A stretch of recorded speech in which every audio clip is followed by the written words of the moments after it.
things you probably didn't notice in the last episode of Boruto. Now, in the last episode of Boruto, there's a whole lot of information that came flying at us at one time. And in this video right here, I'm going to talk about the things that you probably did not catch in the last episode of Boruto. And the first thing you probably did not catch, the ghost that appeared in the preview of the next episode of Boruto could possibly have something to do with the Uchiha clan. Now, if you guys know, in the first scene of Boruto in the last episode of episode 12, we seen Mitsuki talking to a snake, and in that snake, he was basically talking to, I'm not really sure, it could be Orochimaru, it could be Kabuto, it could be Shin Uchiha, it could be somebody in the Orochimaru camp. But as he was talking to the snake, he mentioned a name called Ganzu Tenno. Now, I looked up the definition of the Ganzu Tenno, and I found some pretty interesting stuff while I was looking up the definition of Ganzu Tenno. Now, I'm pretty sure I'm going to butcher this somewhere, but it says in this picture that I'm displaying on the screen that the Ganzu Tenno is a fierce and protector deity found in Japanese historic Buddhism, and his name means ox head, heavenly king. But what I really want to key on is the fact that it says that in Japanese tradition, he was also associated with the legends of kami of disease called Saman Shorai, and then it became identified with the Kami Susanoo. Now, I'm pretty sure everybody knows what the Susanoo is, and that sounds pretty darn familiar. And as you guys see, it provides a link that I could click on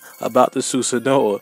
And it says in Japanese mythology, Susanoo, the most powerful storm of summer, is the brother of Amaterasu and the goddess of sun, and of Tsukiyomi, the god of moon. All three spawned from Izanagi. All these terminologies seem extremely familiar to the Naruto character because, as we know, these are all jutsus from the Uchiha clan, and the Uchiha clan supposedly has all the power of these jutsus right here. So it only makes sense that the Uchiha clan would have the power of controlling whatever this Gozu Tenno is. Now, I'm not saying that the Uchiha clan is directly behind all of this, but I'm saying that the Uchiha clan could probably be exploited by the Foundation. The Foundation can probably have been taking their jutsu, or it's the fact that it could be Shin Uchiha. Now, a lot of people have been speculating the fact that it could be Shin Uchiha behind the actual mask, and as I said in one of my previous episodes, that it is becoming apparent to me that Shin Uchiha could possibly be behind the actual mask. Now, this right here is true, that the Uchiha clan could possibly in some way be a part of this ghost mess that's been going on in Konoha. It is not far-fetched to actually say that Shin Uchiha could possibly be behind the actual mask and be behind the whole thing, orchestrating it, and it does make sense, the connection with Orochimaru. He could be talking through Mitsuki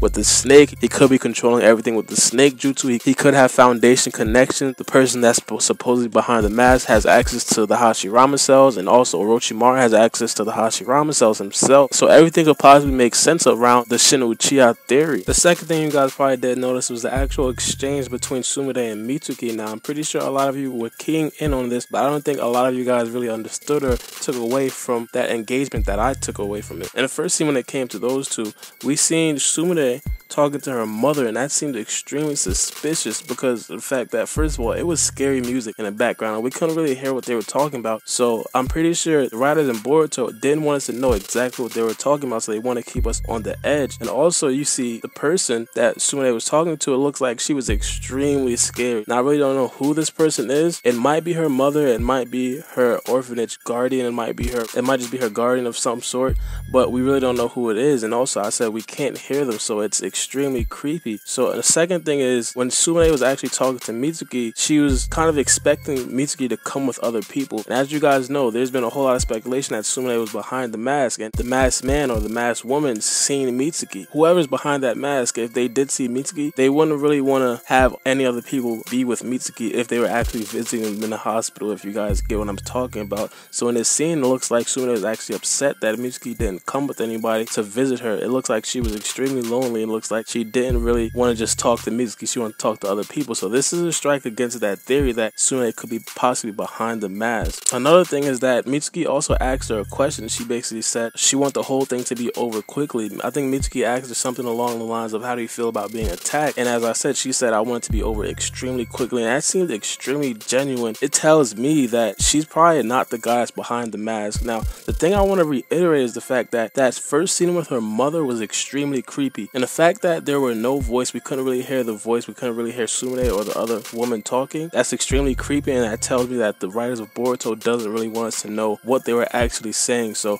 I'm not saying Sumire doesn't have anything to do with this, but that first scene with her mother, or that first scene with whoever she was talking with, is extremely creepy, and she could possibly have something to do with this. And another thing, I missed this when I was watching it live, but I actually went back and watched it, and I seen Sumire not in her her bed at the end of the episode, and this could mean that Sumire does have something to do with this. Sumire is being extremely suspicious. All of you guys that's been saying that Sumire could possibly be behind all this mess, you guys are actually probably right. And it's kind of crazy because, as I said, I didn't catch this my first viewing. I didn't catch it when I was watching it live, but this can actually mean that Sumire is out trying to summon this beast or trying to figure out how to gather all the chakra that she stole from all other times. So in the comment section, I want to know if you guys actually think that this Gonzo Tenno or whatever this demon beast thing is, do you think that actually has some sort of connection with the Uchiha clan? And also, do you guys actually think that Sumire was being extremely sketchy in that first scene with her mother?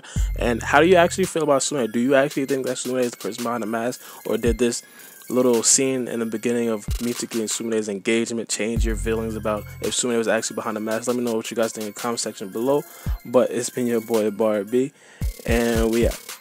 Bang. For my city, I'm the youngest nigga reppin'. Oh my god, oh my god. If I die, I'm a legend. Oh my god, if I die, I'm a legend. I'm a first.